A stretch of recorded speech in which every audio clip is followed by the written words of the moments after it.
SEER Foundation for the Blind. You're watching one paper MCQ service exam preparation class from the platform of SEER Foundation for the Blind. जी, बिस्मिल्लाहिर्रहमानिर्रहीम। अस्सलाम वालेकुम everyone. जी, जैसा कि आपको पता है कि यूनाइटेड स्टेट्स ऑफ अमेरिका की हिस्ट्री पे हमारी क्लास चल रही है। अच्छा, आप एक बात याद रखिएगा यूनाइटेड स्टेट्स ऑफ अमेरिका के हवाले से कि यूएसए का आज दुनिया में जो स्टेटस है या जो इसने पास्ट कोई 80-90 ईयर्स में गेन किया है तमाम फील्ड्स में,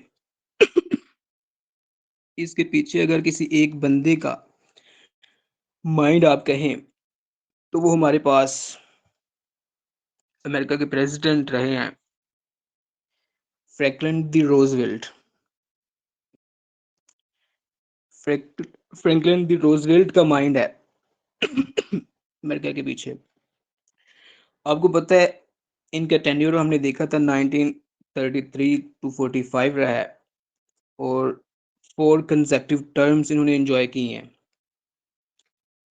इनके इस टेन्योर के दौरान अमेरिका ने काफ़ी ज़्यादा अप्स एंड डाउन्स देखे, जैसा कि ग्रेट डिप्रेशन आ गया।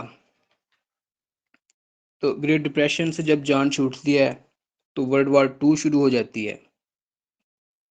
ठीक है, लेकिन इनकी जो पॉलिसीज़ थी इन तमाम बहरानों से निपटने के लिए, जैसा कि न्यू डील की पॉलिसी थी, वो काफ़ी कामयाब रही।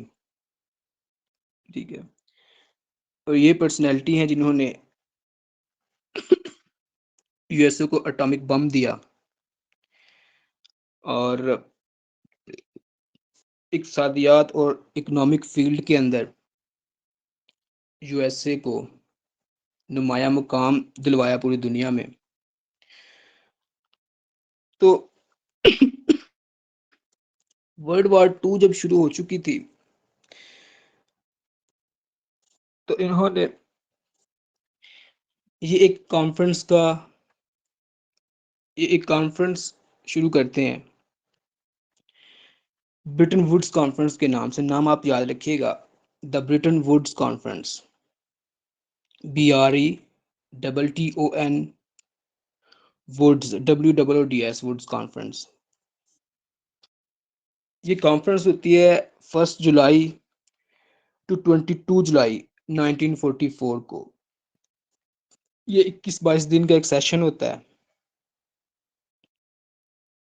जो कि यूनाइटेड स्टेट्स की जो स्टेट है न्यू हैम्पशायर, ब्रिटन वुड्स उसका एक सिटी है। वहाँ माउंट वाशिंगटन होटल नामी इमारत में इस मीटिंग जो है ये जो कॉन्फ्रेंस होती है ये उधर मुनक्कद होती है। डेट याद रखिएगा ब्रिटन वुड्स कॉन्फ्रेंस की, 1 जुलाई टू 22 जुलाई 1944। ठीक है जी। तो इसमें पूरी दुनिया से 44 नेशंस जो है वो पार्टिसिपेट करती हैं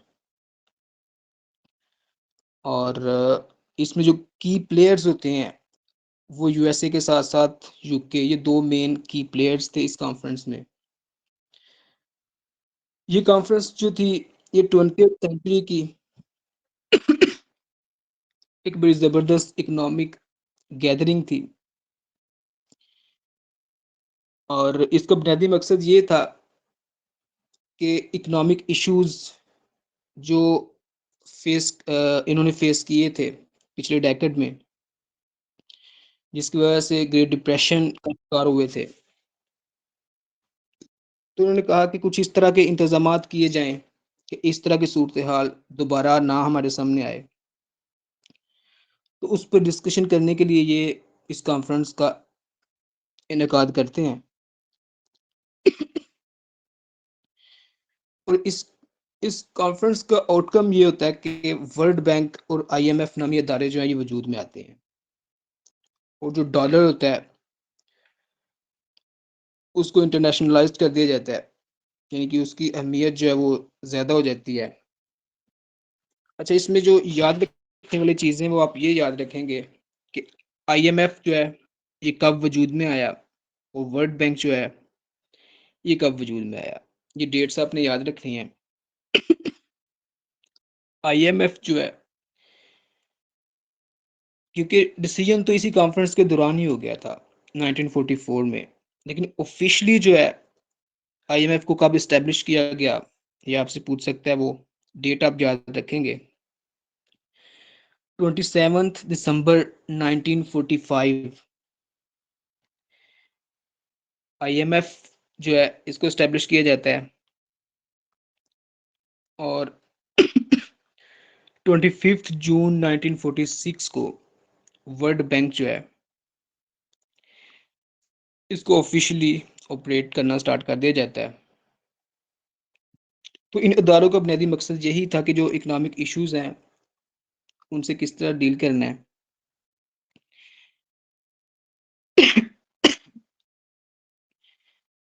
जैसे कि वर्ल्ड बैंक जो था उसका बुनियादी मकसद ये था कि वर्ल्ड वार 2 के बाद जो कंट्रीज, यूरोप की कंट्रीज जो हैं जो तबाह हाल हो गई हैं उनको रिकंस्ट्रक्ट करना है।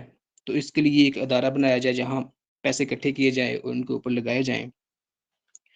और आईएमएफ का बुनियादी मकसद ये था कि पूरी दुनिया में कोई मुल्क इकोनॉमिक क्राइसिस से गुजर रहा हो उसकी उसको हेल्प आउट किया जाए। ठीक है, इसमें याद रखने वाली ये दो ही चीज़ें हैं कि एक कब कब वजूद में आए, और दूसरा करंट हवाले से आप याद रख सकते हैं कि आईएमएफ का करंट मैनेजिंग डायरेक्टर कौन है और वर्ल्ड बैंक का प्रेसिडेंट कौन है, ये भी आपने याद रखना है। आईएमएफ का जो मैनेजिंग डायरेक्टर है वो क्रिस्ट माजरत क्रिस्टालिना जॉर्जिविया, ये बल्गारियन इकोनॉमिस्ट हैं और ये मैनेजिंग डायरेक्टर हैं आईएमएफ की। अक्टूबर 2024 में इन्होंने चार्ज संभाला। और जो वर्ल्ड बैंक के प्रेसिडेंट हैं इंडियन अमेरिकन नेशनल है, ये अजय बंगा। ठीक है, ये वर्ल्ड बैंक के प्रेसिडेंट हैं। 2 जून 2023 में इन्होंने चार्ज संभाला।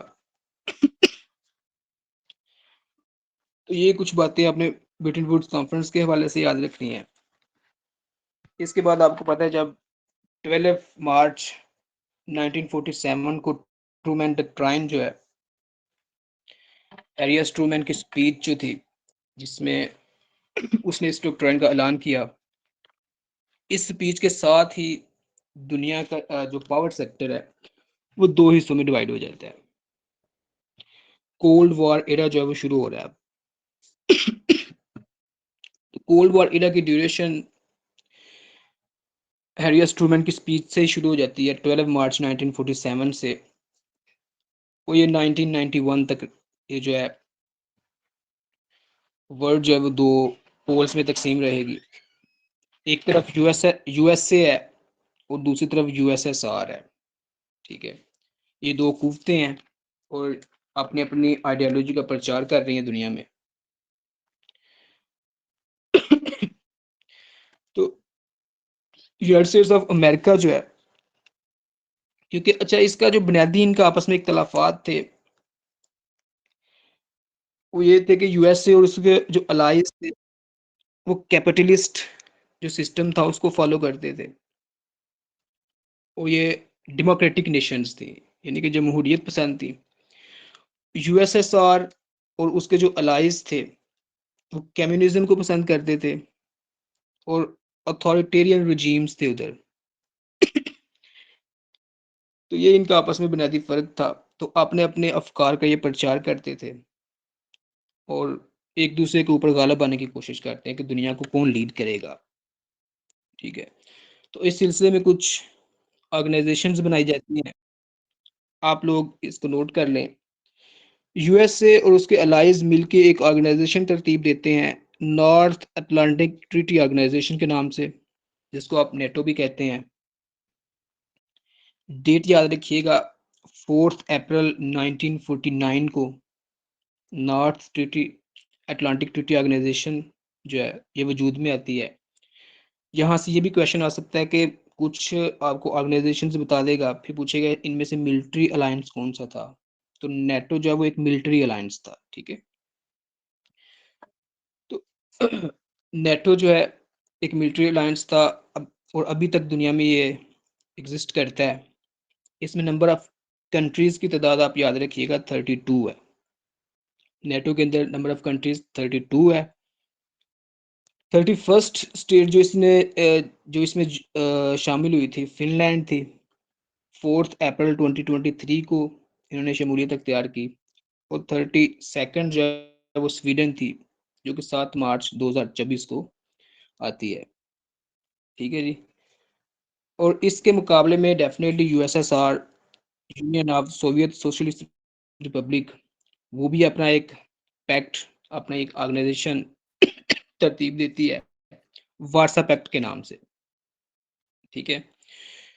तो वार्सा पैक्ट की डेट आप याद रखिएगा कि ये कब से लागू की गई, ये ऑर्गेनाइजेशन कब से इफेक्टिव हुई।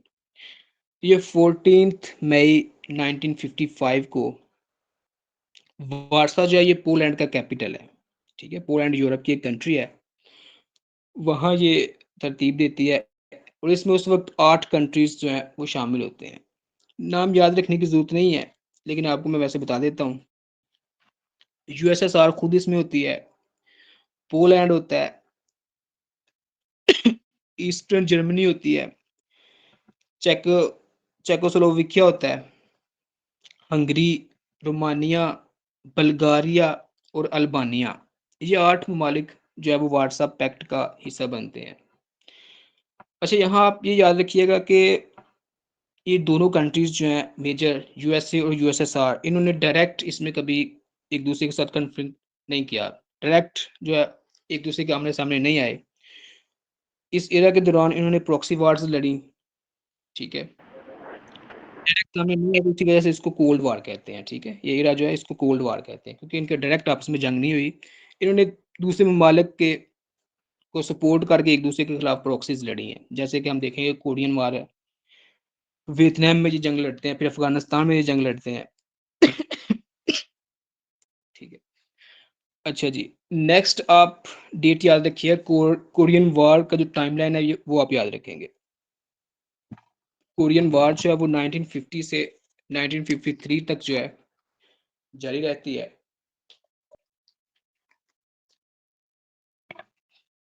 कोरिया एक पेनिनसुला है एशिया में।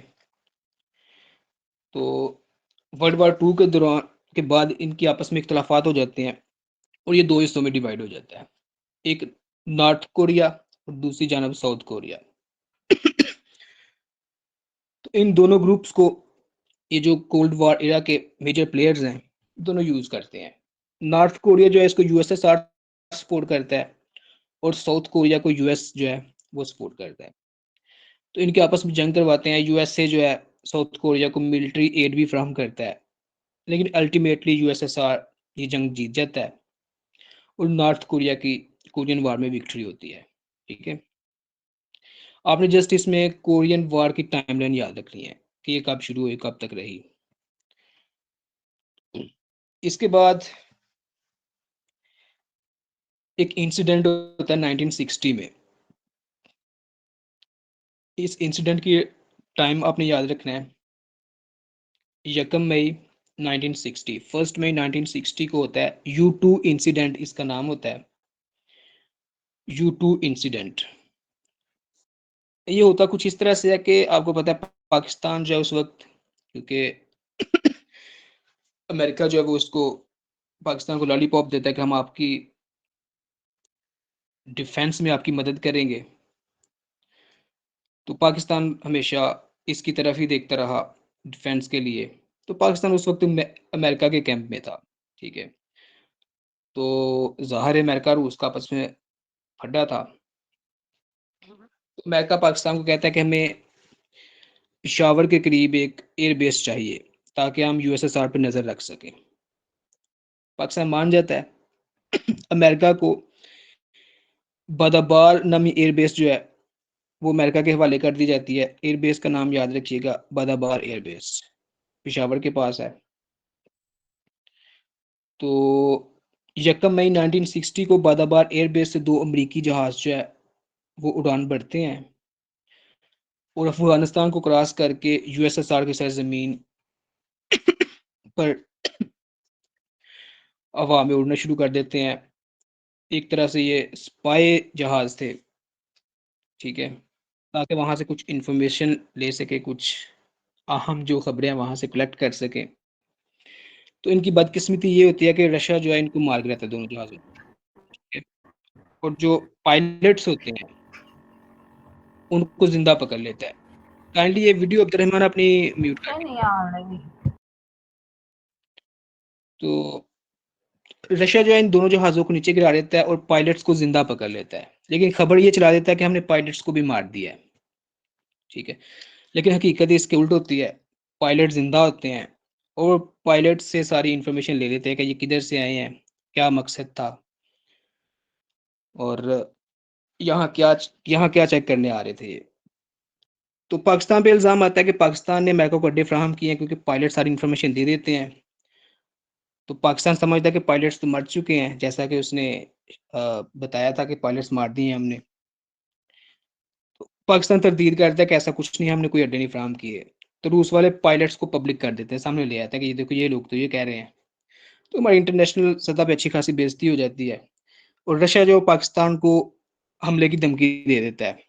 फिर अयूब खान भागदौड़ करते हैं और किसी तरह से ये जंग टल जाती है। आपने इसकी टाइमलाइन याद रखनी है। U2 इंसिडेंट क्या था? U2 दो जहाज़ों के नाम थे और इंसिडेंट 1 मई 1960 में होता है, ठीक है? ये पेपर में कई दफ़ा पूछा जा चुका है। अच्छा, इसके बाद फिर दूसरा जो इवेंट होगा, इसके बाद वो क्यूबन मिसाइल क्राइसिस है।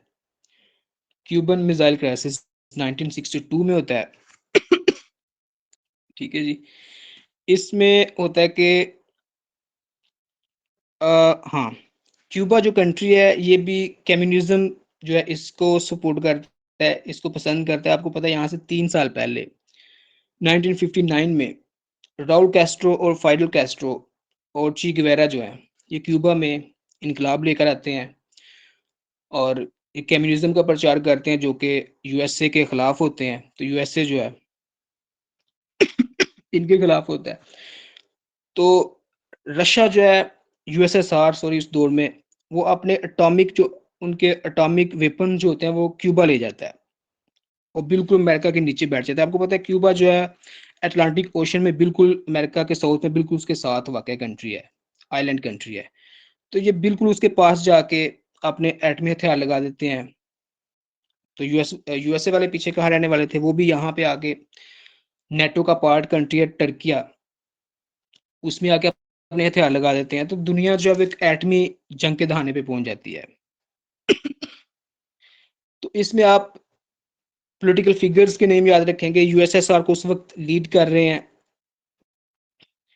क्रुश्चोव नामी उनके प्रेसिडेंट निकिता क्रुश्चोव। स्पेलिंग लिख लें, NIKITAKHRUSHCHEV, निकिता क्रुश्चोव।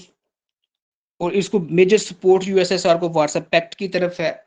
लेकिन ये पूछेगा कि व्हाट्सएप पैक्ट के कौन से वो कंट्रीज हैं जिन्होंने क्यूबन मिसाइल क्राइसिस के दौरान यूएसएसआर को सपोर्ट नहीं किया, लेकिन व्हाट्सएप का वो पैक्ट थे, ठीक है?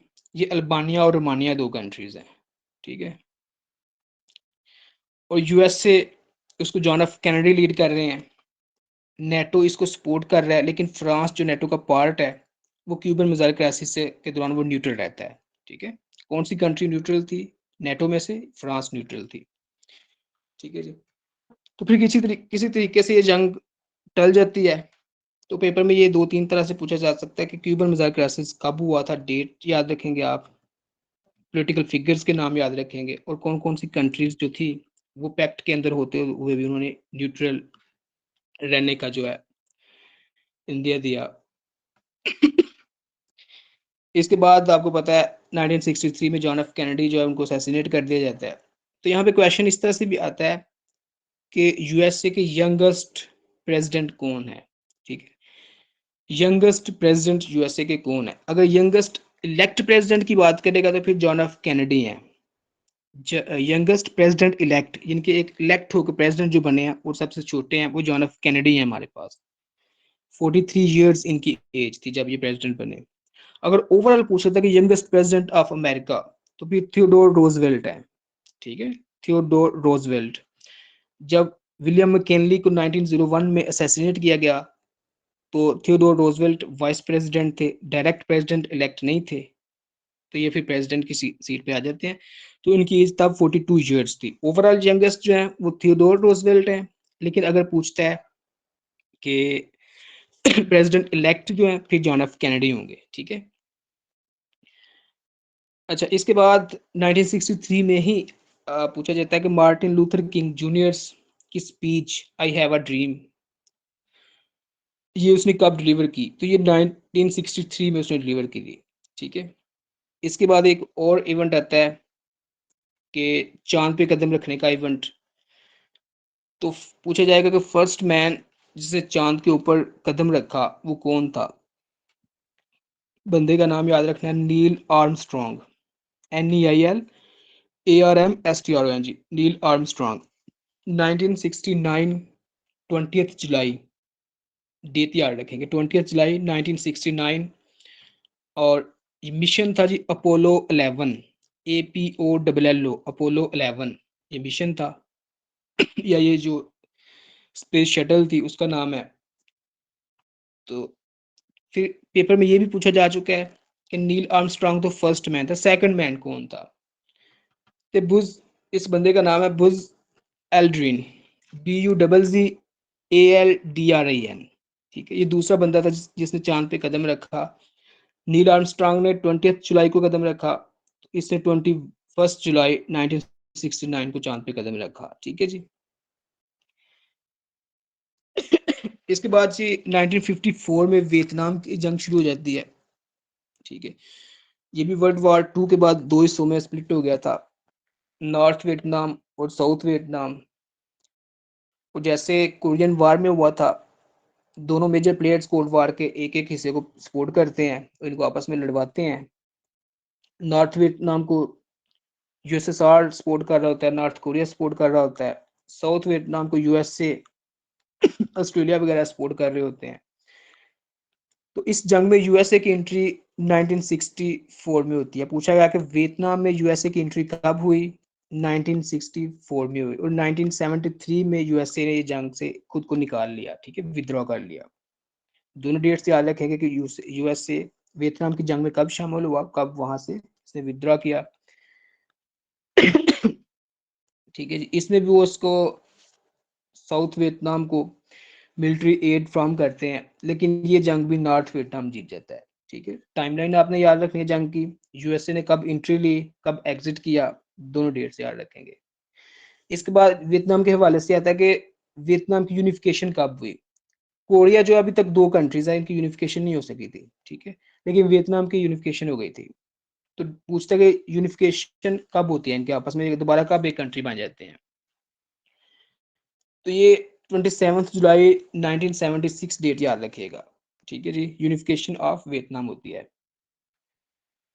अच्छा, 1974 में एक और इवेंट होता है वाटर गेट स्कैंडल के नाम से, वाटर गेट स्कैंडल, ठीक है, 1974।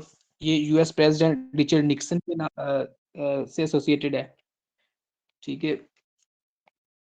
कि ये अपनी मुखालिफ पार्टी की टेप जो है रिकॉर्ड करवाते हैं, तो इस पर इनको सदारत छोड़नी पड़ती है। ये पहला अमेरिकी सदर है जो इस्तीफा देता है, first president to resign from his office.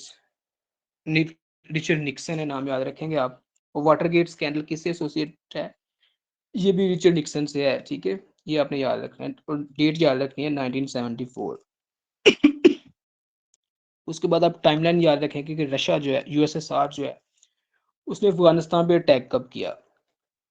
तो इसकी टाइमलाइन आप याद रखेंगे 1979 टू 1989, ठीक है जी। ये 10 साल इनका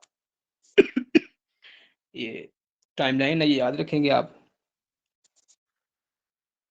इसके बाद जी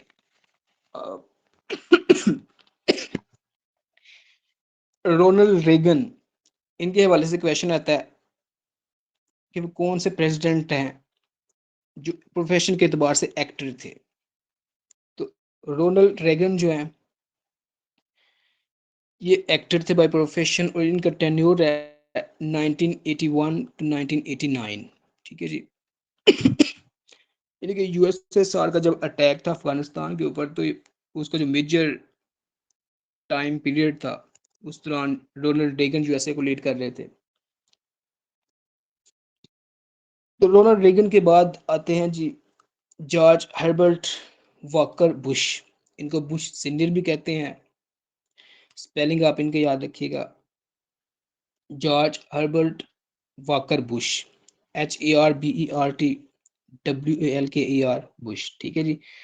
इनका नाम इसलिए याद रखना है कि इनके पीरियड के दौरान फर्स्ट गल्फ वॉर होती है जी, फर्स्ट गल्फ वॉर, जिसको ऑपरेशन डेजर्ट स्टोम के नाम से भी याद किया जाता है, 1990 टू 91। ठीक है जी, ये गल्फ वॉर है। जॉर्ज SW बुश का जो एरा है वो 1989 टू 1993 है। इसमें हुआ यूं था कि सदाम हुसैन जो है वो कुवैत को एनेक्स कर लेते हैं, और लेकिन ये जो कोalition होती है USA की, यूनाइटेड नेशंस की और बाकी जो कंट्रीज होती हैं, ये उसके अगेंस्ट होती हैं। और ये इस इलाके पे हमला करके कुवैत से इराकी फोर्सेस को बाहर निकाल देती हैं और कुवैत आज़ाद हो जाता है। डेट याद रखिएगा। इसका टाइमलाइन क्या है? गल्फ वॉर, जो फर्स्ट गल्फ वॉर है हमारे पास, नाइन ये इसकी जो एग्जैक्ट है वो 2 अगस्त 1990 टू 28 फेब 1991। ठीक है जी। ऑपरेशन डेजर्ट स्टोम के नाम से इसको याद किया जाता है। ये तीनों तरह से क्वेश्चन पूछा गया है। अच्छा जी, तो इनके बाद बुश सीनियर के बाद आते हैं जी बिल क्लिंटन साहब, 1993 टू 2001 इनका एरा है। उसके बाद बुश जूनियर आ जाते हैं। बुश जूनियर जो है वो डब्ल्यू वो जॉर्ज HW बुश जो है उनके बेटे होते हैं। बुश जूनियर का नाम जॉर्ज वाशिंगटन बुश, आपने नाम सुना होगा। 9/11 जब होता है तो उस वक्त अमेरिका के प्रेसिडेंट यही थे। 9/11 जो है 11 सितंबर 2001 को USA के मुख्तलिफ एयरपोर्ट से 19 टेररिस्ट मिलके 4 मुख्तलिफ जो कमर्शियल एयरप्लेन्स होते हैं उनको हाईजैक कर लेते हैं। और ये टेररिस्ट जो है ये अलकायदा ग्रुप से बिलोंग करते हैं। तो वो जो 4 एयरप्लेन्स ये अगवा करते हैं उनके नाम आप लिख लें। पहला जहाज जो होता है इसका नाम है अमेरिकन एयरलाइंस फ्लाइट 11। ये नॉर्थ टावर से टकराता है वर्ल्ड ट्रेड सेंटर के, जो कि न्यूयॉर्क में वाक़या था, 8:46 पर सुबह। दूसरे जहाज का नाम आप नोट कर लें, यूनाइटेड एयरलाइंस फ्लाइट 175। ये वर्ल्ड ट्रेड सेंटर के साउथ टावर से टकराता है 9:03 पर। थर्ड प्लेन जो होता है अमेरिकन एयरलाइंस फ्लाइट 77। ये जो यूएस का डिपार्टमेंट है डिफेंस का, पेंटागन, वाशिंगटन DC के करीब, उससे टकराता है। तो जो फोर्थ प्लेन होता है यूनाइटेड एयरलाइंस फ्लाइट 93, ये इनका इरादा होता है कि इसको व्हाइट हाउस के साथ टकराया जाए, लेकिन इस प्लेन के अंदर जो पैसेंजर्स होते हैं वो रेजिस्ट करते हैं और हाईजैकर से कंट्रोल वापस लेने की कोशिश करते हैं। तो इसके दौरान जो प्लेन जो है वो ज़मीन से टकरा के क्रैश हो जाता है। तो ये पेंसिल्वेनिया में गिरता है 10 बजे। इस पूरे वाक़े के दौरान तकरीबन 3,000 के करीब लोग जो हैं उनकी जानें जाती हैं। 6,000 के करीब लोग जो हैं ज़ख्मी होते हैं, और 90 मुख्तलिफ ममालिक से लोग होते हैं जो इस हादसे का शिकार होते हैं। पूरी दुनिया में गमो गुस्से की लहर दौड़ जाती है। तो अलकायदा चूंकि इसमें मेन कल्प्रिट था, तो डेट वो पूछता है कि US ने अफगानिस्तान पर इन्वेजन कब की। तो US ने अफगानिस्तान पर जो इन्वेजन की उसकी डेट आप याद रखिएगा, 7 अक्टूबर 2001। ठीक है, ये अफगानिस्तान पर चढ़ाई कर देते हैं और 15 अगस्त 2020 तक इनकी फोर्सेस यहाँ रहती हैं। फिर 29 फ़ेब 2020 को दोहा अकॉर्ड होता है। कतर मीडिएट करता है अफगानिस्तान और यूएसए के दरमियान कि यूएसए यहाँ से अपनी फोर्सेस 15 अगस्त तक निकाल लेगा। उसके बाद अफगानिस्तान में तालिबान रजीम आ जाता है। अच्छा, इससे पहले भी अफगानिस्तान में तालिबान रजीम था 2001 से, ठीक है। तो मुल्ला उमर तब लीड कर रहे थे। लेकिन इस जो पहले वाला रजीम था, इसको सिर्फ 3 ममालिक ने इसको रिकग्नाइज किया था। उन 3 ममालिक के नाम आप याद रखिएगा कि 1996 टू 2001 जो तालिबान रजीम था अफगानिस्तान में, इसको पाकिस्तान, यूएई और सऊदी अरेबिया ने इनको रिकग्नाइज किया हुआ था। इसके अलावा इनको कोई तस्लीम नहीं करता था इंटरनेशनल लेवल पे। उसके बाद 2003 में यूएस जो है अपने एलाइज के साथ मिलकर इराक पर दोबारा हमला करता है। सद्दाम हुसैन की हुकूमत को गिरा दिया जाता है। और इसके बाद ये बुश का टाइमलाइन था। इसके बाद बराक ओबामा 2008 के इलेक्शन में जीतते हैं। First black American president Barack Obama. 2009 से 2017 तक ये रहेंगे। 2017 के इलेक्शन 16 के इलेक्शन में जो डोनाल्ड ट्रंप आते हैं, 21 तक रहते हैं 45th president. Then 46th president Joe Biden आते हैं 2021 टू 2025 तक रहते हैं। और 2024 के जो इलेक्शन है, इसमें डोनाल्ड ट्रंप दोबारा जीत जाते हैं। कैमला हैरिस को शिकस्त होती है और यूएसए के 47th प्रेसिडेंट डोनाल्ड ट्रंप दोबारा बन जाते हैं। अब यूएस में जो इलेक्शन होता है, उसको देखते हैं कि इसके कितनी कितनी सीटें होती हैं, सेनेट में कितने मेंबर्स होते हैं, हाउस ऑफ रिप्रेजेंटेटिव में कितने मेंबर्स होते हैं। तो अमेरिकन इलेक्शन के दौरान हाउस ऑफ रिप्रेजेंटेटिव में 435 मेंबर्स होते हैं जी। और सेनेट के अंदर इनके 100 मेंबर्स होते हैं। टोटल 535 मेंबर्स बनेंगे, ठीक है।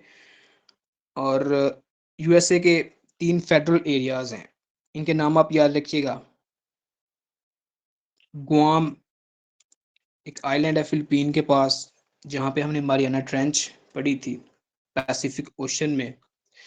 वहाँ पे इनकी ओवरसीज टेरिटरी है। फेडरल एरिया यूएसए का गुआम के नाम से GUAM। दूसरी प्योर्टो रिको है, जो हमने देखी थी बरमुदा ट्रायंगल में है, अटलांटिक ओशन में। ये भी यूएसए का फेडरल पार्ट है। और तीसरा इनका फेडरल पार्ट जो है, इनका कैपिटल वाशिंगटन डीसी है। तो इन 3 एरियाज को मिला के 535 प्लस 3 538 इनके इलेक्टोरल वोट्स बनते हैं। उसमें से जीतने के लिए 270 वोट दरकार होते हैं, ठीक है। फिर आप याद रखिएगा कि यूएस में जो इलेक्शंस होते हैं वो हर 4 साल बाद होते हैं। और इलेक्शन का जो मंथ होता है वो नवंबर का पहला हफ्ता होता है, यानी कि 2 to 8 नवंबर इसके दौरान इलेक्शन हो जाता है।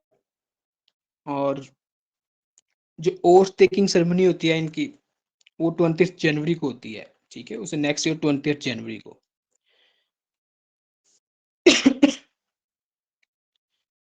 और यूएस के करंट सेक्रेटरी ऑफ स्टेट के बारे में पूछ सकता है। मारियो मार्को रूबियो उनका नाम है, आप नाम याद रखेंगे। और वाइस प्रेसिडेंट उनके JD वेंस हैं, ठीक है जी। एक क्वेश्चन कुछ इस तरह से भी आया हुआ है कि first black American secretary of state कौन थे। जिससे से फर्स्ट ब्लैक प्रेसिडेंट हमारे पास बराक ओबामा है। तो first black secretary of state जो थे वो कोलिन पॉवल थे। 2005 में ये बनते हैं बुश जूनियर के दौर में, ठीक है जी। ये first black secretary of state थे। नेक्स्ट, आप यूएसए की जो कॉन्स्टिट्यूशन में अमेंडमेंट्स हैं उनके हवाले से एक बात याद रखिएगा कि यूएसए ने वुमेन्स को कब अलाउ किया वोट्स देने के लिए। कौन सी अमेंडमेंट के जरिए इनको इजाजत दी गई। तो ये 29th अमेंडमेंट थी और 1920 में ये की गई थी। ठीक है जी। यूएसए में औरतों को वोट डालने की जो इजाज़त थी वो 1920 में 19th अमेंडमेंट के ज़रिए दी गई थी। ठीक है जी। ये हमारा जो यूएस हिस्ट्री पे सेशन था यहीं तक है। तो इस आज के हवाले से अगर किसी का कोई पॉइंट मिस हो गया हो, कोई बात समझ नहीं आई हो तो वो पूछ लें। काइंडली बच्चों को अनम्यूट कीजिएगा।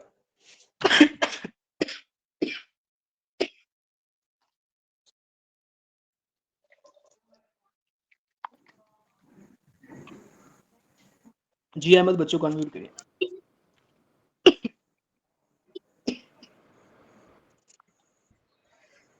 अच्छा सर, इसमें सर जो आपने जो बताया कि जो वुमेन को वोट देने का जो राइट था वो 1920 में हुआ था, ये अप्रूव हुई थी या जो पेश हुई थी 20 को? क्योंकि मैंने जनरल स्टडी के इनको सब्जेक्ट में पढ़ा था कि 1919 को जो थी ना ये वुमेन सफरेज की जो थी वो हुई थी इनकी। अप्रूव हुई थी, लेकिन जो कॉन्स्टिट्यूशन में अमेंडमेंट की गई है वो 1920 में की गई थी।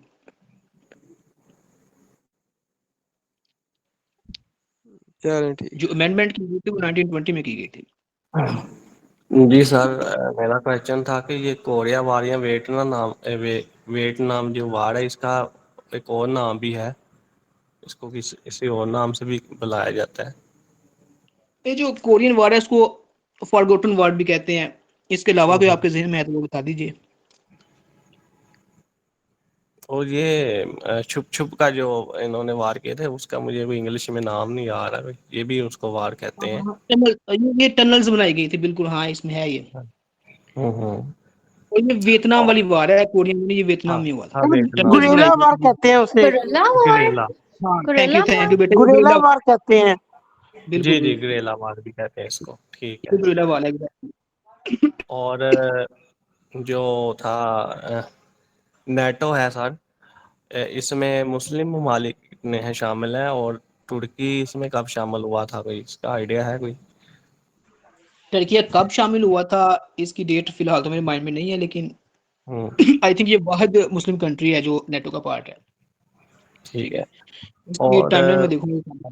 और सारे यूके जो था ना, इसका रेफरेंस हुआ था, रेफिडेंट वो रेफरेंडम हुआ था कि हमने 60 ईयर्स के बाद नेटो से निकल जाना है। क्या कोई है कोई याद सर इस तरह का कोई? आई थिंक कोई 2018 में या 17 में हुए थे ये चीज। इसके बारे में बेटे मैंने नहीं देखा, मैं देखूंगा इसके बारे में कि रेफरेंडम हुआ था या अच्छा नहीं हुआ। सॉरी जवाद, वो रेफरेंडम इसके बारे में नहीं था, वो था ईयू से निकलने का, ब्रेक्सिट जिसे आप कह रहे हैं। नहीं, वो यूरोपियन यूनियन के बारे में था। वो तो कैमरून के नेटो दौर से में निकलने का कुछ भी नहीं 2016 में हो उन्होंने गया कहा। था ना वो। हम्म। नेटो का नहीं, तो वो यूनियन से था, तो वो तो 2016 में रेफरेंडम हुआ था और 2020 में ये निकल गए थे। अच्छा अच्छा, वहां से इसका निकलना नेटो था। से इसका नेटो ठीक वाला है, नहीं मुझे पता। सही है। अच्छा सर, नेटो के टोटल कंट्रीज कितने हैं? अभी तक 32 हैं। 32। सर लास्ट स्वीडन ने ज्वाइनिंग की है 2024 को। जो जर्मनी है वो भी नेटो का पार्ट है।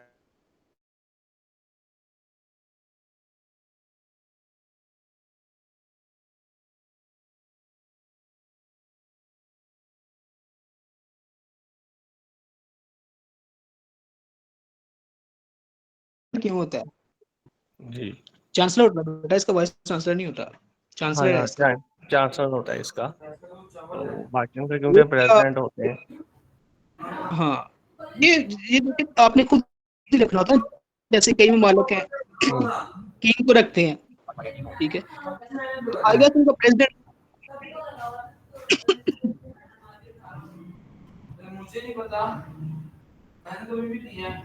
वॉलपेपर के लिहाज से आपने जस्ट उनको नेम याद रखने होते हैं, क्यों होता है, कैसे होता है, ये वन पेपर में नहीं आता। ठीक है, सर मेरा चांसलर है या प्रेसिडेंट, आपको नेम याद रखने होते हैं। सर जी जी अब्दुल। सर मेरा सवाल ये है कि ये जो पाकिस्तान ने पेशावर के करीब हाँ अपनी हाँ, फिजाई अड्डा दिया था, उसका नाम क्या था? बादाबार। सर इसकी स्पेलिंग कर दें। BADABER, Badaber airbase. Badaber. Sir दूसरा ये कि जी। आपने कहा है कि नेटो का एक ही रुकन है जो मुस्लिम ममालिक में से है, तो पाकिस्तान भी तो नेटो का हिस्सा था। नेटो का ऐसे नॉन नेटो लाया था पाकिस्तान, यूएसए का नॉन नेटो लाया था, नेटो नहीं था नॉन ये। नेटो। हाँ, नॉन नेटो लाया था। ये 9/11 के बाद बना था, जब उसको अफगानिस्तान में हमारी जरूरत थी। सर एक और क्वेश्चन भी कह लें या एक इनपुट कह लें मेरी तरफ से। इसमें आपने जी मेंशन जी। नहीं किया जो जिमी कार्टर था 1970 से 1981 तक, जिसने जियाउल हक को ऑफर की थी मतलब कि हमारे साथ मिल जाए, हम आपको मतलब कि इमदाद करेंगे, और F-16 था। वो 81 नहीं बेटे, वो उससे पहले 81 नहीं, उससे पहले 81 में वो उसकी हुकूमत खत्म हो गई थी। जी सर, ये मैं 1979 के बाद की बात है ना ये? मैं आपको बताता हूँ, 79 के बाद की बात है, जब रशिया इसमें इनकलाब आया था, ईरान के अंदर इनकलाब आया था, इमाम खमीनी लेके आए थे। यस यहाँ सर। इनका कॉन्सुलेट था यहाँ पे, तेहरान के अंदर ना, अमेरिकियों का। तो यहाँ पे जो रेवोल्यूशनरीज थे, उन्होंने उसको जो है वो सीज कर लिया। तो वहाँ इनके 52 बंदे थे अमेरिकियों के। तो अमेरिका ने बड़ी कोशिश की कि इनको यहाँ से निकाला जाए, लेकिन वो बंदे इनको छोड़ नहीं रहे थे। 440 डेज के लिए उन्होंने इनको ना सीज करके रखा हुआ था। तो इन्होंने अमेरिका ने फिर एक ऑपरेशन लॉन्च किया था, ऑपरेशन ईगल क्लॉ के नाम से, 1980 में, जिमी कार्टर के दौरे हुकूमत। तो ये ऑपरेशन नाकाम हो गया था। तो इसकी वजह से जो नेक्स्ट आने वाला इलेक्शन था ना 81 का, वो जिमी कार्टर हार गए थे। और बिल्कुल जब आपने ज़ियाउल हक की बात की थी, बिल्कुल ज़ियाउल हक को जब ज़ाहिर है डॉलर चाहिए थे हमें पाकिस्तान में, इकोनॉमिक प्लान तो कोई नहीं था, फॉरेन एड ही सबसे पहले हमारा प्लान था। तो उसमें जब इन्होंने एड की बात की, तो जिमी कार्टर ने कुछ पोर्शन, कुछ इनको एड दी, इनको फराहम की कुछ डॉलर्स। तो इसके आपको पता है पीनट के बागात थे जिमी कार्टर के। जी तो सर, ये ज़ियाउल एक हक सेंटेंस इसका फेमस है। तो भी नहीं है, ठीक है ना। तो ये उससे पहले का ही रहा, ठीक है। 81 जो है वो उसी का रोनाल्ड रेगन का ही रहा है, ठीक है। वो कंसेक्टिव 2 टर्म्स के लिए आता है फिर। Yes sir. जी। Sir, the name of managing director of World Bank. Ajay Banga बेटे, अजय बंगा के स्पेलिंग आप लिख लें AJAY, Ajay BANGA, Ajay Banga. Indian American है ये, इंडियन अमेरिकन इकोनॉमिस्ट है। और 2 जून 2023 को प्रेसिडेंट हैं ये, प्रेसिडेंट जी जी ऑफ वर्ल्ड, प्रेसिडेंट है इनके। मैनेजिंग जी जी डायरेक्टर IMF के होंगे। जी जी, वो IMF के मैनेजिंग डायरेक्टर है, बिल्कुल ठीक है, थैंक यू सर। बच्चों जाना नहीं है आपने क्लास के बाद, आपसे थोड़ी सी जी बात उनका करनी नाम है। मैं पूछी थी। IMF के मैनेजिंग डायरेक्टर जी क्रिस्टलिना, हाँ क्रिस्टलिना जॉर्जिविया। स्पेलिंग लिख लें आप, KRISTALINA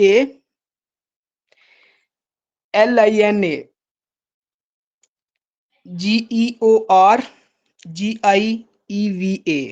जॉर्जिविया। माजरत, मेरा आज गला जो है वो जी थैंक यू। साथ नहीं दे रहा। कोई बात नहीं सर।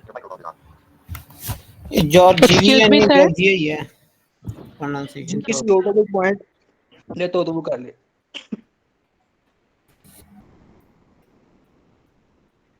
अच्छा बच्चों जाना नहीं, बात करनी है आप लोगों से। तो अगर सर के साथ कोई सवाल है तो करें, नहीं तो सर लीव करें, एक्सक्यूज मी बाकी सर। हम जी जी रुबीना। सुन लें। सर ये नील आर्मस्ट्रांग ने जब चांद पर पहला कदम रखा था, इसकी डेट एक बार कंफर्म कर दें। इसकी डेट है 20 जुलाई 1969। Thank you sir. जी वेलकम। सर मैंने पूछना था क्वेश्चन। जी जी। सर ये जो से IMF, वर्ल्ड बैंक, UNO, इन तमाम ये जो से IMF और ये जो वर्ल्ड बैंक है ये UNO ही के अदारे हैं। जब ये UNO इस्टेब्लिश हुआ तभी ये भी इस्टेब्लिश हो गया कि इनके अलग से याद रखना है। अलग से रखना है इनको। यूएनओ पे हम अलग से करेंगे एक सेशन। देखिए आपको 45 एक में चीज वो भी मैं आपको हुआ था, तो समझाऊं, ये भी ये जो ये ब्रिटेन वर्ड, सर एक मिनट, जी जी जो IMF, वर्ल्ड बैंक और UNO, वो ब्रिटेन वर्ल्ड की जो कॉन्फ्रेंस थी ना, उसी में ऐलान किया गया था। ये बने अलग अलग डेट्स में। जैसे एक ऐलान होता है कि जी हम ये काम करेंगे, ये मायदा लाएंगे, ऐलान हम आज कर देते हैं, हो सकता है वो 2 साल बाद वो मायदा ऑफिशियली स्टार्ट हो। तो ऐलान इनका ब्रिटेन वर्ल्ड में हो गया, तो वुड्स में हो गया था। बने ये आप देखते हैं कि एक एक डेढ़ डेढ़ साल के बाद, दो दो चार चार साल के बाद आए। जी जी डेफिनेटली जी आपको इनकी ठीक, जी लहदा ठीक। इसलिए डेट्स बताई गई हैं कि अलाउन तो नहीं 21-22 दिनों में होगा, लेकिन बने ये लहदा डेट्स को है। हम्म। जी किसी का कोई पॉइंट मिस हो तो वो पूछ ले। सर यूएसए का हिस्ट्री कंप्लीट हो गई है, मतलब आइन भी आपने पढ़ाया है इसमें अगर अच्छा ठीक। सर, मेरा इसका ख्याल आइन है कि पढ़ने की हम जरूरत नहीं है। सफकान बात कर रहा हूँ। अच्छा सर, हम कोल्ड वॉर डिस्कस कर रहे थे। मेरा ख्याल है इसमें हम बर्लिन वॉल की फॉल और क्रिएशन, ये अगर हम इसके अंदर ऐड कर लें। बेटा ये देखो ना फुरकान, इसमें हम ये सारा कुछ इधर आप ना करें। अब हम यूरोप को करेंगे, जब हम यूरोप में जर्मनी को डिस्कस कर रहे होंगे तो वो चीजें उधर डिस्कस कर लेंगे हम। टॉपिक पे ही बिल्कुल। चलेंगे ना हम। अच्छा नहीं, वो कोल्ड वॉर बिल्कुल डिस्कस कर रहे थे, मैंने कहा शायद उसके अंदर इंक्लूड हो।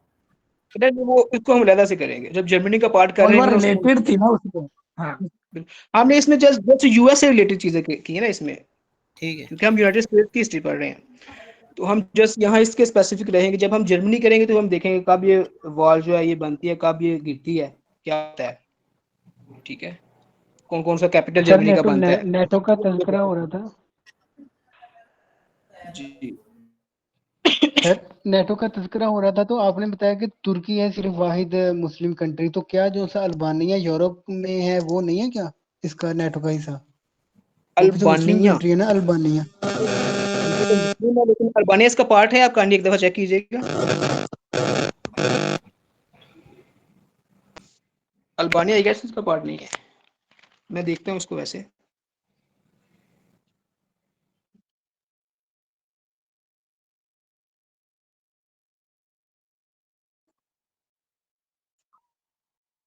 बिल्कुल वो उसके रेवोल्यूशन, मजहबी रेवोल्यूशन आ गया था ना उसकी वजह से। तो इसलिए जो पूछेगा ना कि वाहिद अगर वो कहता है तो वो करंट के सिनेरियो के लिहाज से पूछेगा कि अभी जो है।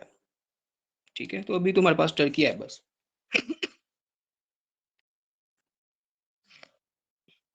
सर ये जो सर नेटो है ये तो एक आम तस्वर है ना कि ये अमेरिका की है ये बनाई हुई।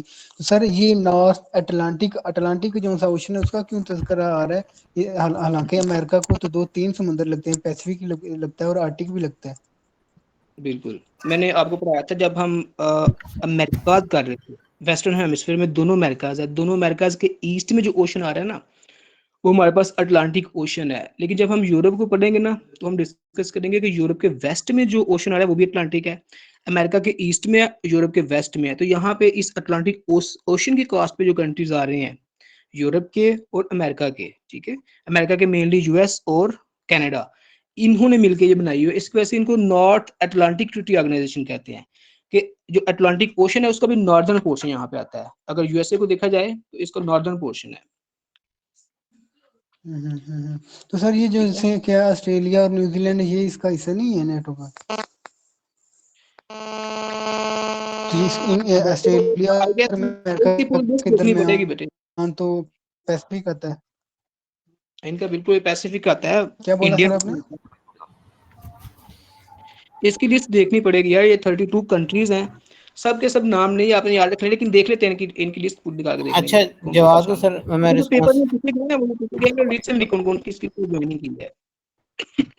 अच्छा सर, मैं जवाब को थोड़ा रिस्पॉन्स करना चाहूँगा। अच्छा जी जी जवाब, ये जो नेटो जी जी है बोलो। ये मतलब नॉर्थ अटलांटिक ट्रीटी ऑर्गेनाइजेशन ज़रूर है, लेकिन इसको जो क्रिएट किया गया था, इसका पर्पस ध्यान में रखो। इसका जो बेसिक पर्पस था वो यूएसएसआर को घेरना था पूरी दुनिया में। ठीक है। जी जी तो बिल्कुल मतलब इसका स्टार्ट सही वो है। नॉर्थ अटलांटिक से ही है, मतलब आप शुरू के कंट्रीज देखोगे वो आपको नॉर्थ अटलांटिक के मिलेंगे, लेकिन उसके बाद फिर आपको मशरकी एशिया और उसके बाद मशरकी यूरोप, ये अभी अल्बानिया डिस्कस कर रहे थे, यानी जिसके ऊपर ये जो रशिया का प्रेसिडेंट है वो भी गुस्से में आया था, उसने सारा ये यूक्रेन का हमला किया। तो मतलब बेसिक पर्पस क्या है, यूएसएसआर को घेरना, ठीक है। तो ये सीन है, जी तो इसके ये लिमिटेड नहीं है नॉर्थ अटलांटिक के कंट्रीज तक, बस इस बिल्कुल ठीक है। बिल्कुल, हाँ थैंक यू हाँ फुरकान आपकी कंट्रीब्यूशन के लिए। अब इसको एक थोड़ी सी करेक्शन कर लें, ये अब यूएसएसआर नहीं है, अब ये रशिया है। 1991 के बाद ये रशिया रह गया, क्योंकि इसके बाद 15 स्टेट लैदा हो गई थी ना, इसकी डिसइंटीग्रेशन हो गई थी यूएसएसआर की 1991 में। उसके बाद रशिया है, ये रशिया को कंट्रोल करना है, चाइना को कंट्रोल करना है। अब ये उनकी पॉलिसी जो रही है। जी, अगर किसी का कोई पॉइंट मिस नहीं है तो मुझे इजाजत दें। ठीक है। अच्छा सर, जी, यूएसएसआर के बाद जो है वो सर मेरी कितनी आवाज आ स्टेट्स रही जो थी वो है? बनी थी? अच्छा, एक एक बोलो। जी जी, आप मोइज आप बोल रहे थे। सर मेरे पास ना इंटरनेट पे मैं कह रहा था कि यूएसएसआर के बाद कितनी स्टेट्स जो थी वो इवॉल्व हुई थी? इसमें से 15 स्टेट माइक बंद करवा दिया, हमको प्रॉब्लम कर आप रही अपने है। क्वेश्चन करिए, अपने माइक म्यूट कर दिया करो। जवाब का माइक प्रॉब्लम अब ठीक हो गया। सर मैंने पूछना था, ये जो सर 91 में 15 जो ममालिक रशिया से अलग हुए, तो ऐसे 1 2 3 4 हैं कंट्रीज जो नेटो का हिस्सा बने? इसमें बेटे, हाँ, सूचना बेलारूस में। बेलारूस जो है, इस सॉरी इसमें आई थिंक ये देखना पड़ेगा यार, इसमें जो इसके करीबी कुछ बने हैं इसमें, वैसे 15 में ना। गूगल कर लेना कि जो यूएसएसआर का हिस्सा इसको थे ना अब नाटो का हिस्सा है, तो गूगल पे आ जाएगा। ये आपने खुद इसको सर्च करनी है कि कौन सी कंट्रीज है।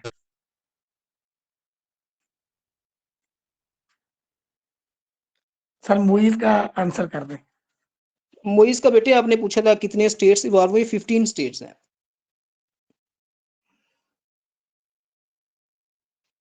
ठीक हो गया सर। जी, बच्चों ठीक का है कोई sir, point thank miss you. नहीं है तो मुझे सर इजाजत कॉन्स्टिट्यूशन दें। आपने पढ़ा लिया है इसका, वो कब बना था यूएसए का? बेटे, ये कल का लेक्चर आपने सुना नहीं? कल और परसों का लेक्चर सारा टोटल कर दिया गया है। आप रिकॉर्डिंग को गौर से सुनिए, और कल का जो पेपर है वो आप समझे कि आपकी रिकॉर्डिंग से ही आना है। ठीक है, रिकॉर्डिंग अच्छे तरीके से आपने सुनना है। जी आप ये सर। नहीं कहिएगा कि इसमें क्वेश्चन आपने पढ़े हुए नहीं, क्वेश्चन सारे आपने पढ़े हुए, मैंने सारा कुछ बताया हुआ जहाँ से क्वेश्चंस बनाए हैं। ठीक है, रिकॉर्डिंग को अच्छे तरीके से करना है पेपर में बैठने से पहले। अस्सलाम वालेकुम। जी, वालेकुम सलाम। अस्सलाम वालेकुम। वालेकुम सलाम। ताहिरा, आपकी आवाज थोड़ी साफ नहीं आ रही। अस्सलाम वालेकुम। जी जी, वालेकुम सलाम। वालेकुम सलाम। सर ये जो प्रेसिडेंट बताया आपने, बराक हुसैन ओबामा, जी, ये फर्स्ट ब्लैक तो है, क्या जो मुसलमान है? मुसलमान नहीं बेटे, इसके पेरेंट्स में से एक आई थिंक मुसलमान था, कीनिया से था वो। और इसकी सर मेरा वालिदा जो सवाल है अमेरिकन थी वो, कि- जी, मुस्लिम नहीं, ये क्रिश्चियन था बेटे, जैसे इसके नाम का पार्ट हुसैन है। अच्छा, तो सर वो आई कोई गेस इसके मुसलमान वालिद से बना आया है अमेरिका का जी, अमेरिका का नॉट कोई येट, अभी नहीं, सदर, अब तक कोई तो नहीं। कोई बना है आज तक मुसलमान? नहीं, अभी तक नहीं। Thank you sir. सर जी, किसी मार्टिन और का कोई लूथर किंग की फेमस राइटिंग कौन सी थी? इसकी फेमस, जी सर, मार्टिन लूथर किंग की। मुझे बेटे आपका क्वेश्चन की समझ नहीं आई। सर टीच की मार्टिन वो लूथर किंग। हाँ, आई हैव अ ड्रीम बेटे इसकी स्पीच का नाम था। Okay sir. ये अभी भी आई थिंक सो 11वीं 12वीं की किसी किताब में पढ़ाई जा रही होगी, हमने पढ़ी हाँ, आई थी थिंक वैसे ही। सर फर्स्ट ईयर में थी, फर्स्ट ईयर में। सर एक और हाँ जी। बात थी मेरे ध्यान में आई। सर 1865 में इन्होंने अमेंडमेंट की थी, लिंकन ने ये गोरों और कालों को बराबर समझना है ना उधर अमेरिका में, तो ये फर्स्ट प्रेसिडेंट अब यानी कि 150 साल बाद आके बना है, क्योंकि हमारे सुनने में यह है कि मगरिब जो है वो चीजों को बड़ी जल्दी पिक करता है, तो इतनी देर क्यों लग गई वोट 150 मिलने थे तो साल प्रेसिडेंट बनना था ना। बेटे ये इश्यूज इस तरह के, इनके व्हाइट्स और ब्लैक्स के इशू बेटा अभी भी खत्म नहीं हुए। आप हाँ कहेंगे जी, खत्म हो गया, अभी तक खत्म नहीं हुआ, अभी तक ये चल रहे हैं। आप 2020 में देख लो 2-3 लेफ्ट साल राइट पहले का उन्होंने जो रखा हुआ था, बंदा मार दिया था पुलिस ने, तो ये अभी तक चल रहे हैं। अभी तक ऐसे ही है ये। और दूसरा सही पता स्पोर्ट की भी तो बात होती है ना, आपको हाउस वो पार्टी सपोर्ट करेगी तो फिर ही आप सदर बन सकते हैं ना, नॉमिनेशन होगी। तो बस यहाँ बिल्कुल पे ऐसे। सेम मेरे ज़हन एक में जगह इसलिए पे बात मतलब आई थी कि इनको जो से काले हैं इनको उनका जैसे हक भी मिलता है कि नहीं, इनको पूरी फैसिलिटीज भी मिलती हैं या नहीं, नहीं बच्चे अब ऐसा सीन नहीं, अब ज्यादातर मिलती इनकी हैं अब तो। बेसिक एजुकेशन हो गई, बेसिक हेल्थ हो नहीं, गई, अब इस तरह। अब ऐसा जैसा मसला नहीं है। ये अब लास्ट हुआ टाइम लेकिन इधर सर, साउथ अफ्रीका में रहा था, लेकिन वो भी खत्म हो गया था 1998 में, जी बिल्कुल जो वही है अपार्थाइड का साउथ इशू था अफ्रीका। वहाँ पे। जी बिल्कुल। तो सर मैं कह रहा हूँ अभी अब तो हुआ ना, लेकिन हमने सुना है कि बहुत जल्दी ये पिक कर लेते हैं, लेकिन फिर भी इनको चेंज होते होते फिर भी काफी देर लग गई ना। बच्चे एक बात आप याद रखिएगा, ये बस ना कुछ चीजें ऐसी होती हैं वो प्रोजेक्ट की जाती हैं, ठीक है, अंदर खाते कोई और चीजें होती हैं। आप देखें, आप ये चेक करें कि कितने सिविलाइज्ड हैं, ठीक है, ये आपस में फर्क हाँ नहीं हाँ। रखते। तो आप यार ये देखें, आप इस्लाम का जो ना इस्लामिक हिस्ट्री पढ़ें, ठीक है, कि जब इस्लाम का स्टार्ट होता है तो जनाब बिलाल हबशी ब्लैक थे, ठीक है, और अरब का जो सरदार नौजवान था जनाब उमर, वो कहते हैं कि बिलाल आप मेरे आका हैं, ठीक है, और काबे की छत के ऊपर सबके सामने खड़ा कर दिया। वहां वहां ये सीन नहीं होता था। इस दुनिया में ये जो सीन हो रहा है ना अभी, ये जो जितने भी सिविलाइज्ड हैं, ये सिविलाइज्ड सिर्फ हमें नजर आ रहे हैं, ठीक है, अंदर से ज्यादा चीजें वैसे ही हैं।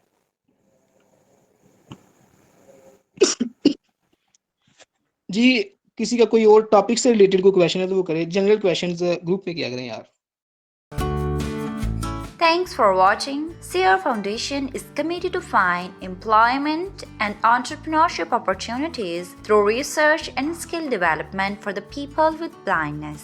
For more details, visit our website blindseer.org, blindseer.org. Email us at contact@blindseer.org. WhatsApp us at 037053078085.